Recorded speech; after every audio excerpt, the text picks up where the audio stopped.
Oshe mkono. Kama kundi lako linaendelea na ratiba ya maombi, mbarikiwe sana. Na siku ya leo tutaendelea na somo lile la 6. Na somo la 6 linasema simama kwa ujasiri kwa ajili ya Kristo na umfuate kwa utimilifu. Simama kwa ujasiri kwa ajili ya Kristo na umfuate kwa nini? Kwa utimilifu. Kwa hiyo mambo yote leo tutakayoyafanya yatatuelekeza hapa kwa namna gani tunaweza kusimama kwa ujasiri kwa ajili ya nani? Kwa ajili ya Kristo. Na wenda tutajadili pia ni mambo gani huwa yanatufanya tusisimame kwa ujasiri. Kwa hiyo vyote tutakavyovifanya vitahusika katika somo hili la leo. Na kwa kuanza tuanze na maombi. Ninaomba tuende katika magrupu. Nimwambia asilimia kubwa tutakuwa tunaomba. Tunasikiliza neno, tunaomba. Tunasikiliza na nenaje katika neno lake, kisha na sisi tunamwambia haja zetu. Tuingie katika magrupu yetu, alafu nitamwalika baada ya kukaa sawa, nitamwalika mzee wa kanisa atatuongoza katika baadhi ya maandiko. Kama watu wako hawajafika, itabidi uangalie, ila usikae kwenye grupu ambalo sio lako. Wangapi ambao ni wageni kabisa? Leo ndo mara ya kwanza kuja kwa siku ya leo, hawana grupu. Nyinyi mmekaa kabisa na kwa grupu hapo. Basi nyinyi mnafaa hapo. Nafikiri Makaro yupo hapo. Nani? Sio. Kwa hiyo hapo mchague mwenyekiti na katibu. Kuna mwingine ambaye ni mgeni ambaye amekuja siku ya leo. Tumepata wageni kama 4, wangapi hapa? 5. Na nyinyi mmekaa kwa grupu tayari. Barikiwe na Bwana. Chagueni mwenyekiti na katibu. Kuna wengine ambao ni wageni kabisa wamehudhuria katika siku ya leo. Sasa kama sio mgeni, asante. Nimeona mkono hapo. Kuna mwingine na wewe. Msinyoshe kwa hofu. Kwa sababu tunatakiwa tusimame kwa ajili ya Kristo. Kwa hiyo ninaomba sasa uungane na huyo rafiki. Kuna mwingine ambaye ni mgeni kabisa? Mtakuwa kundi moja. Watakao kuja wageni tutaongezea hapo ili muwe 4. Kwa hiyo mtaendelea hapo. Kuna kundi ambalo wapo 5.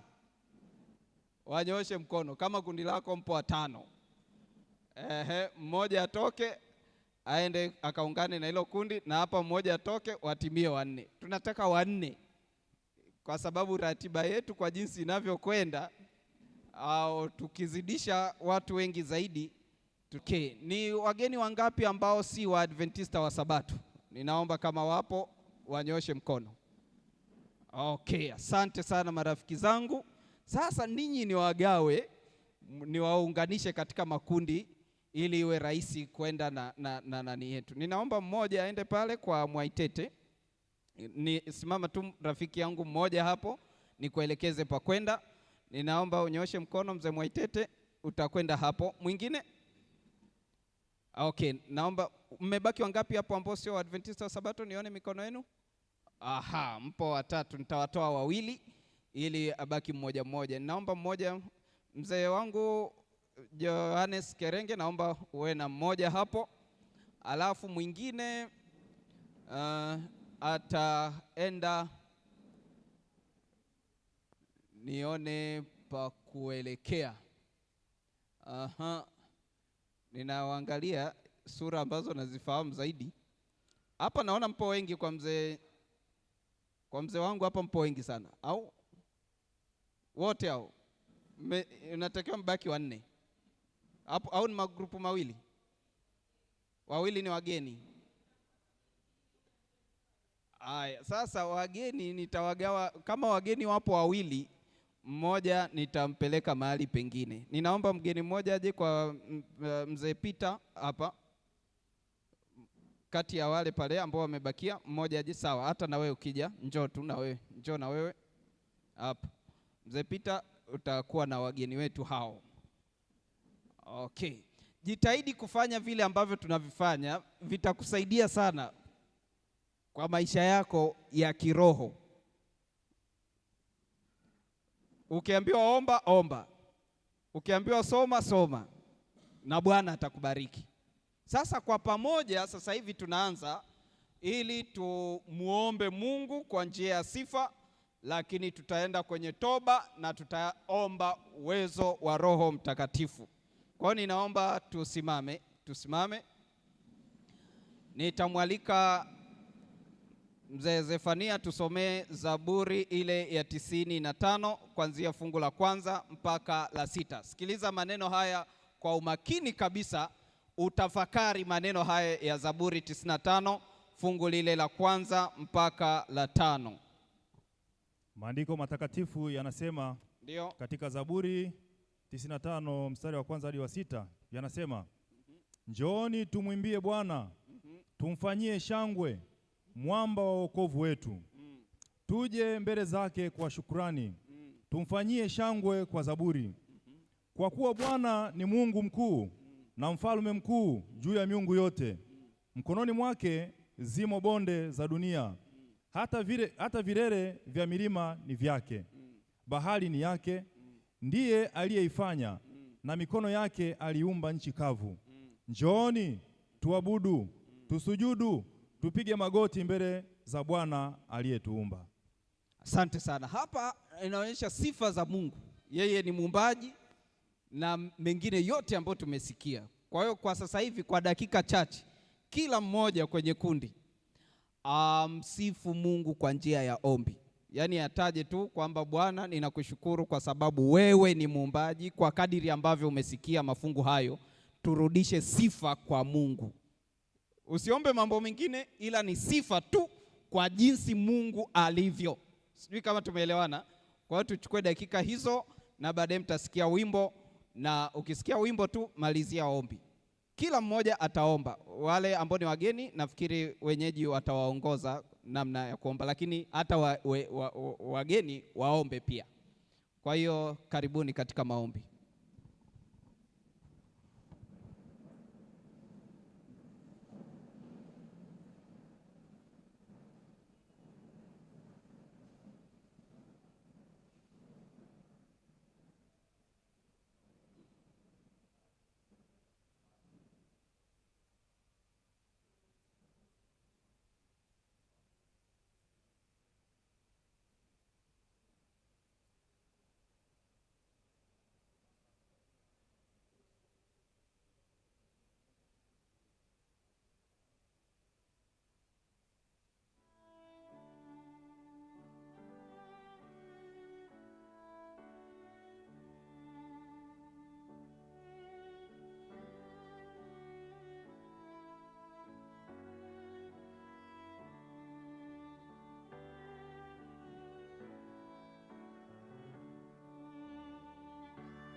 Bwana Yesu asifiwe.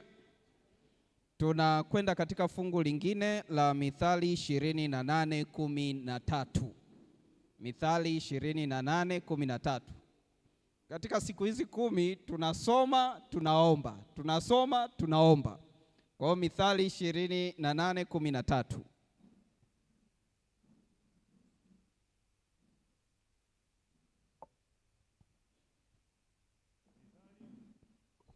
Mithali 28 fungu la 13 nalo linasema, afichaye dhambi zake hatafanikiwa, bali yeye ayaziungamaye na kuziacha atapata rehema. Anasema afichaye dhambi zake hatafanyaje?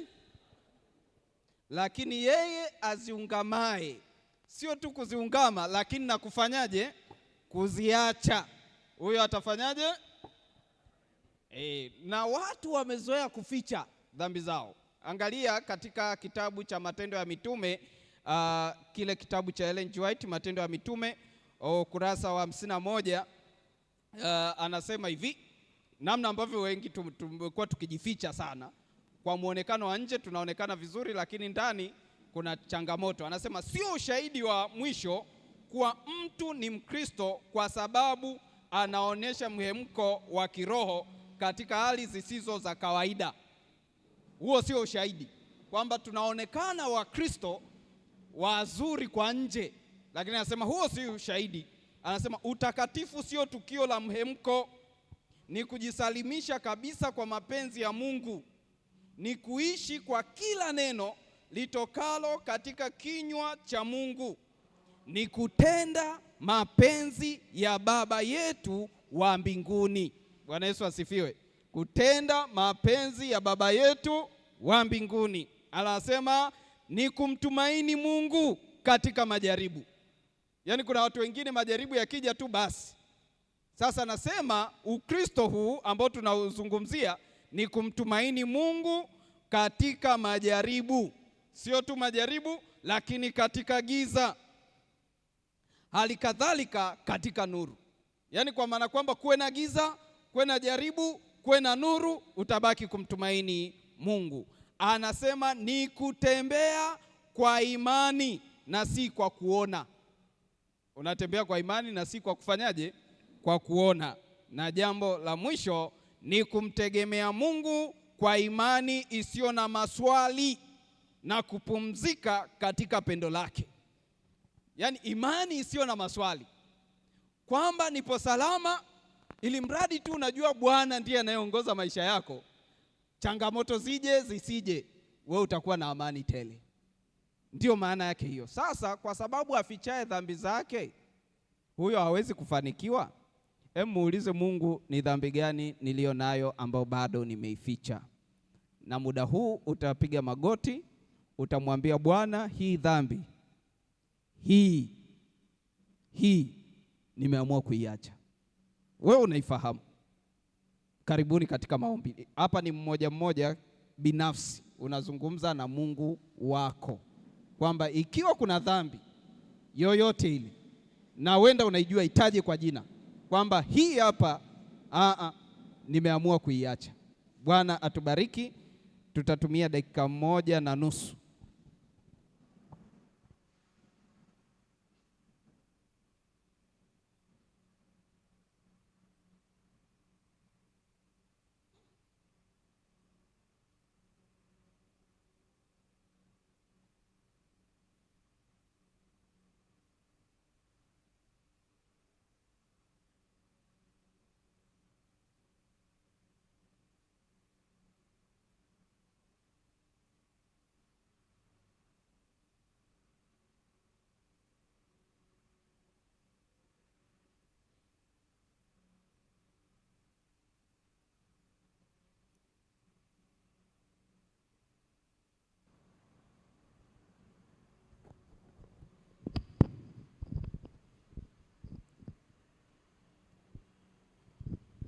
Yohana 7:37 mpaka 39.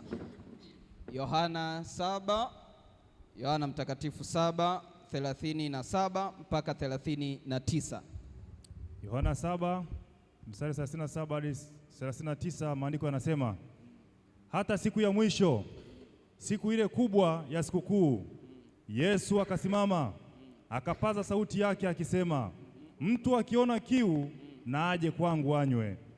Aniaminie mimi, kama vile maandiko yanavyonena, mito ya maji yaliyo hai itatoka ndani yake. Na neno hilo alilisema katika habari ya Roho, ambaye wale wamwaminio watampokea baadaye, kwa maana Roho alikuwa hajaja, kwa sababu Yesu alikuwa hajatukuzwa.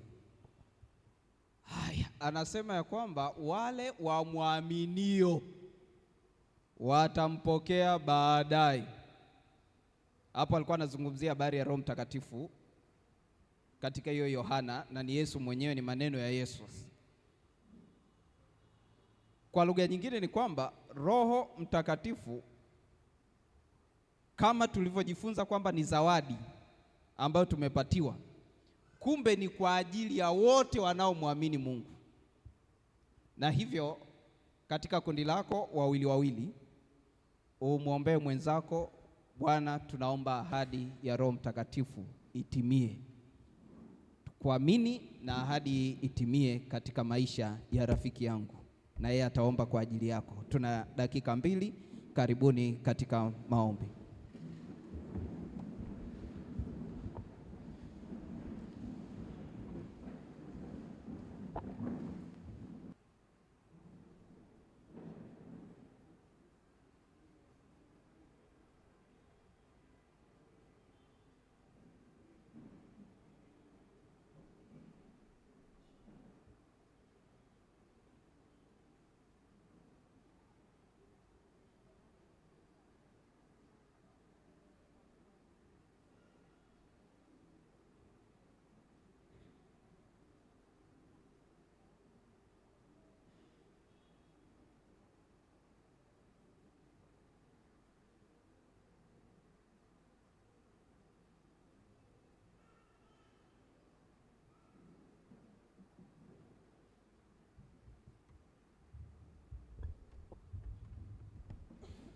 Jadilini swali hili.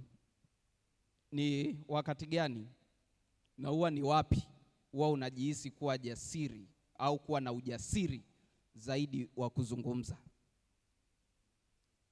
Sijui kama imeeleweka hapo. Yaani kwa maana kwamba kuna maeneo ambayo wewe kiukweli huwa una ujasiri wa kuzungumza. Sasa ndo huwa ni wakati gani na huwa ni wapi, maeneo gani ambapo kwa kweli wewe ukikaa hapo wewe una ujasiri wa kuzungumza. Kwa mfano, nikimuita sasa hivi mtu hapa, njoo, rafiki yangu pale, kimuita hivi, umeona hapo kawasiwasi kanaanza hivi fulani hivi. Sasa ni maeneo gani huwa una ujasiri zaidi wa kuzungumza, au wakati gani mara nyingi una ujasiri sana wa kuzungumza? Jadilini tu kidogo hapo ili tuone. Na dakika kama 4 hivi za kujadili.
Nafikiri tumezungumza, si ndio? Alimkana Yesu, si ndio? Tunakumbuka. Lakini kuna Petro huyu ambaye tulimsoma katika Matendo, kianzia Matendo 2, Matendo 1, sasa katika yale mafungu ambayo tulijadiliana jana. Hebu jadilini Petro yule aliyemkana Yesu na Petro huyu ambaye sasa baada ya ahadi kutimia, ni utofauti gani mnaouona hapo? baada ya kuangalia huo utofauti, alafu mjiulize swali hili: je, ni shida iko wapi?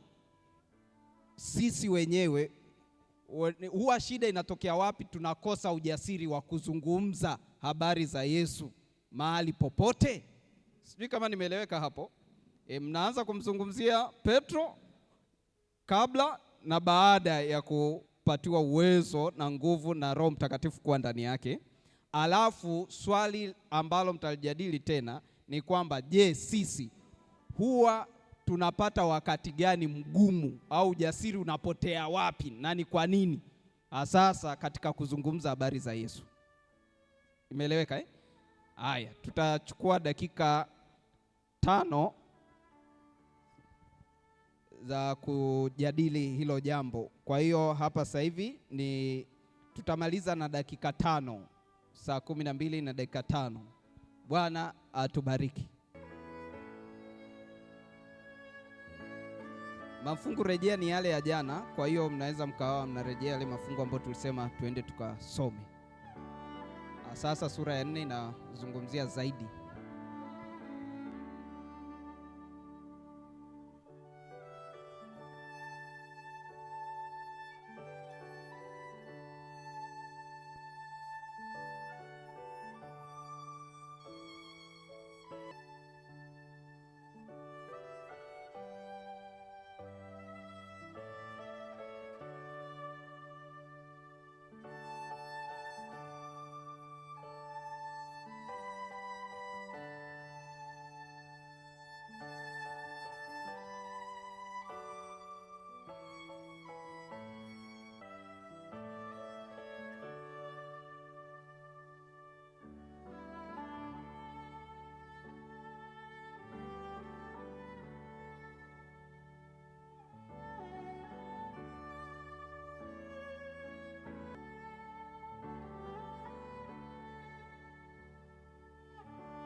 Sasa najua mna mengi ya kuzungumza. Nafahamu kabisa kuna wengine ambao walitaka kuzungumza zaidi. Kwa sababu mmeona, hebu liombeeni lile ambalo mmeona kwamba ndio changamoto inayotufanya sisi tusiwe na ujasiri. Sijui kama nafikiri mmejadili, si ndio? Sasa tusimame, alafu kila mmoja ataomba ombi fupi ya kwamba Bwana, kwa neema yako tupatie ujasiri wa kukuzungumza wewe, kwa sababu ni ombi fupi fupi tu, kila mmoja kwa kulingana na mzunguko mlionao hapo, kwa maana ya kikosi chenu Tutatumia dakika 2 na baadaye tutasikia wimbo huku.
Wanaweza wakatuambia tunaweza tukapataje ujasiri kamili ndani ya Kristo? Ni nini ambacho kikitokea ndani yetu tunaweza kuwa na ujasiri kamili ndani ya Kristo? Kuna mmoja anaweza kaja akatuambia kwa kile ambacho yeye amekiona? Nimkaribishe. Tukijazwa Roho Mtakatifu kama Petro alivyojazwa, tutakuwa na ujasiri wa kutetea neno la Mungu, na kitu cha msingi ni kusoma neno la Mungu kila wakati ili Roho Mtakatifu asihame. Amina. Asante. Kasema tukiwa na Roho Mtakatifu basi ujasiri unakuwepo. Karibu. Bwana ni mwema. Kinachotukwamisha sisi kama binadamu kwa kutokuwa na kujiamini au ujasiri wa kusimama mbele za watu na kusema neno la Mungu na kumtangaza Kristo wetu, ni kwa sababu kwanza tunaenda sisi kama binadamu. Wakati mwingine unaenda kama binadamu kuongea na yule mtu ambaye unampelekea Injili. Lakini cha pili ni kuwa na hofu kwamba yule ambaye anampresentia ananielewaje? Short and clear. Omba kwanza before kuongea naye. Roho Mtakatifu akuongoze nini cha kuongea na nini cha kumwasilishia. Amina. Amen. Barikiwe. Bwana ni mwema. Tumejadili pamoja na tukajifunza kwamba maeneo mengine ambayo tuna ujasiri wa kuzungumza ni kwa sababu tuna uzoefu nayo, lakini pia tumeji-equip na taarifa sahihi za hivyo vitu. Kama ni eneo la kazi, ukimkuta mtu ni daktari anaweza kuzungumza vizuri kwa sababu ni daktari, amejifunza. Kama ni mwalimu naweza kuzungumza vizuri kwa sababu mimi ni mwalimu, nimejifunza. Kwa hiyo msingi wa kwanza ni kusoma neno. Na huwezi kusoma kama uombi. Ukiwa na tabia ya kuomba usome pia hutakuwa na ujasiri.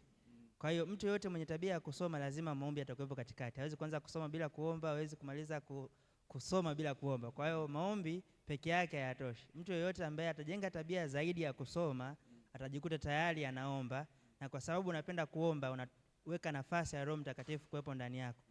Na katika njia hiyo basi unaweza kuwa na ujasiri zaidi wa kuzungumza kwa sababu una kitu cha kuzungumza kipo ndani. Lakini kama uweze kusoma utakuwa huna cha kuzungumza, hata kama Roho Mtakatifu anakupa uzungumze nini ambacho hujakisoma. Kwa hiyo mwisho wa siku ni lazima tujifunze, tupende kusoma na tuombe. Roho Mtakatifu atakuwepo ndani yetu, atatupatia ujasiri wa kuzungumza kwa ujasiri kwa watu wengine pia. Asante. Asante sana. Bwana Yesu asifiwe. Kuna kitu kimoja amekisema cha msingi pia. Moja, tumeona ni Roho Mtakatifu, lakini pia lazima uwe na uzoefu wa kile unachotaka kukizungumza. Kwa hiyo kwa maana nyingine lazima uwe na uzoefu na yule unayemwamini. Lazima umfahamu vizuri, utaweza kumwelezea vizuri. Matendo ya Mitume 4 tutasoma kwenye magrupu yetu, fungu la 29 mpaka 31. 29 mpaka 31. Katika mafungu haya, baada ya kusoma, mtamuomba Mungu ili atimize kama alivyotimiza kwa watoto wake nyakati hizo. Msome tu, mmoja atoe kile alichokielewa, alafu mtakwenda kupiga magoti, alafu tutaomba. Kwa hiyo jumla ya dakika ambazo tutakazozitumia kusoma, kuelezea, kusoma nafikiri itachukua si zaidi ya dakika moja, kuelezea dakika moja, kuomba dakika 2. Kwa hiyo mpaka na dakika 17 tutakuwa tumekamilisha. Bwana atubariki. Na hapo tutaomba wawili wawili. Bwana atubariki sana.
Bwana Yesu asifiwe. Tunaona katika mafungu yale kwamba ujasiri ulitokana na uwepo wa Roho Mtakatifu kati yao. Kwa lugha nyingine ni kwamba ili tuwe na ujasiri wa kulinena neno, ni lazima Roho atawale fikra na mawazo yetu na kila kitu katika maisha yetu. Hapo ndo ujasiri unaweza ukaonekana, lakini vinginevyo hatutaweza kunena kama atakavyo Bwana. Kwa maana nyingine, Bwana tusaidie atimize ahadi na zawadi njema katika maisha yetu, ili tuwe na ujasiri wa kusimama hata katika matisho. Tulisoma fungu hilo hapo. Basi niombe jambo moja katika magrupu hayo. Huwa unamwelezea Yesu kuhusiana na nini? Yaani unapoenda kwa mtu, huwa unaenda kumwambia nini? Tumesema unaenda kumwambia habari za nani? Za Yesu. Ni habari zipi za Yesu? Cha kwanza ni kile Yesu alichokufanyia. Si ndio kweli? Sasa ninajua kwamba tunasoma Biblia. Tafuta ahadi moja katika Biblia binafsi. Kama unayo tayari utajua mwenyewe. Lakini baada ya hiyo ahadi sasa mtaomba kama grupu.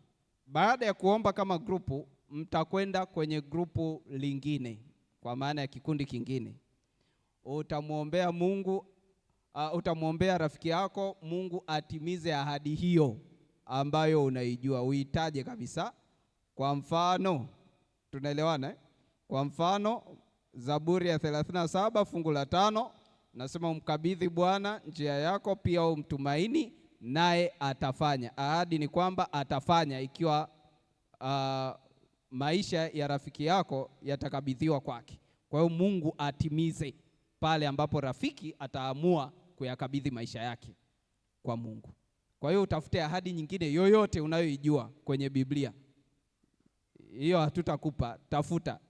Kama ni wageni, najua kuna fungu ambalo Bwana huwa unalipenda.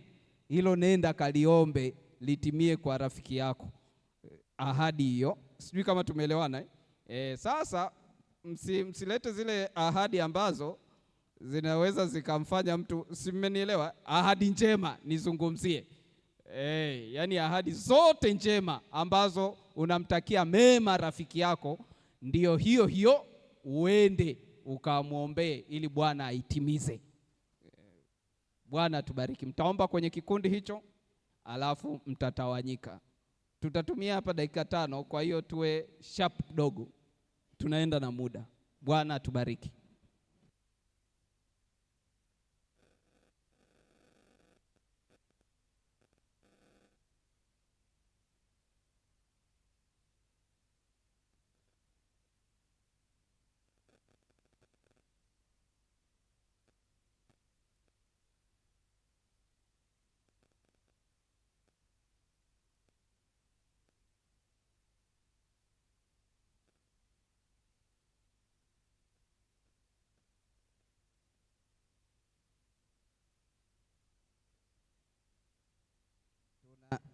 Dakika zetu zinaendelea kuenda. Nendeni mkatafute rafiki, alafu utamke, umsomee hiyo ahadi, alafu uombe naye akusomee, muombe. Dakika 3 hizo zinatosha kabisa kufanya hayo yote.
Muulize rafiki yako, ile kazi uliifanya? Yaani ile kazi ambayo tuliachiana jana hapa, kwamba uliifanya? Ulipata changamoto gani? Dakika 1 hiyo namuuliza hapo. Kama kufanya, mwambie nitakuombea leo ili kazi hii hapa ambayo tunaenda kuifanya uitimilize. Ameshajibu. Hakikisha kazi yoyote unakwenda kuifanya itakusaidia katika maisha yako binafsi. Sasa kwa sababu tumeona kwamba tunapaswa kusimama kwa ujasiri, na ya kwamba tunaweza tu kusimama ikiwa Roho Mtakatifu yupo ndani yetu. Sasa kwenye kundi lenu nawapa dakika 1 tu, mwenyekiti atoe maelekezo labda kwamba tunatakiwa kuwafikia watu.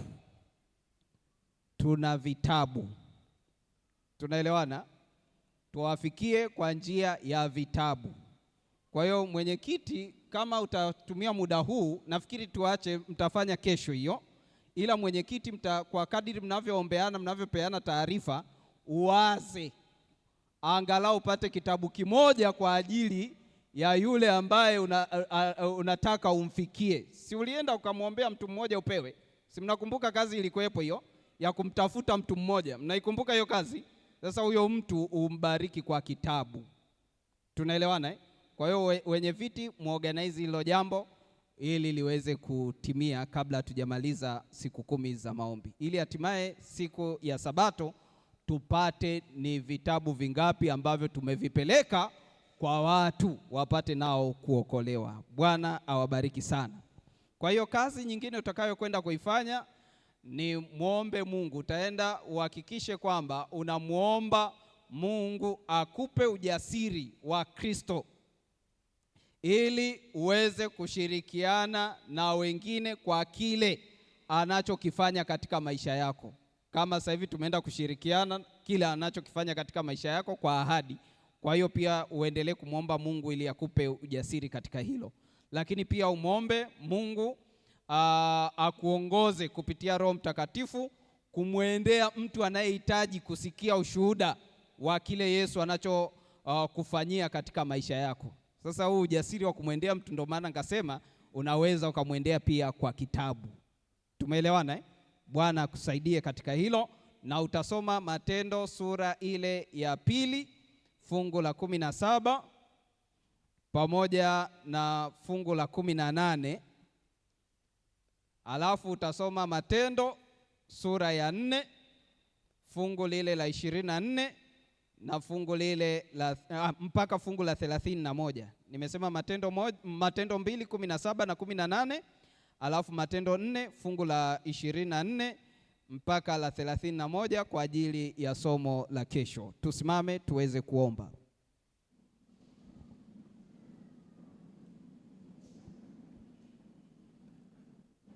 Tuombe. Baba wa mbinguni, asante kwa siku hii ya leo ambao umetuonyesha ya kwamba tunapaswa kuwa na ujasiri kwa sababu tunakuamini wewe. Katika nyakati ngumu, katika nyakati za giza, katika nyakati za furaha, bado unatutaka tuweze kuwa majasiri katika kueneza habari zako. Na zaidi unataka tueleze kile ambacho umefanya kwetu ili na watu wajue ukuu wako na uweza wako katika kuokoa wanadamu. Nasi tunaitikia wito huu katika siku ya leo, tukiomba uendelee kutujaza na uwepo wa Roho wako Mtakatifu katika maisha yetu ili tuweze kutimiza kile ambacho unataka tutimize katika maisha yetu uliyotupatia katika ulimwengu huu. Asante kwa maombi ya watoto wako, endelea kuwajibu sawa sawa na mapenzi yako katika jina la Yesu Kristo. Amina. Bwana na atubariki. Nimkaribishe mzee kwa ajili ya matangazo kama yatakuwepo, lakini tuendelee kukumbuka kuombeana na ratiba zetu tusizivuruge kwa ratiba zile ambazo tumewekeana katika magrupu yetu. Bwana atubariki sana.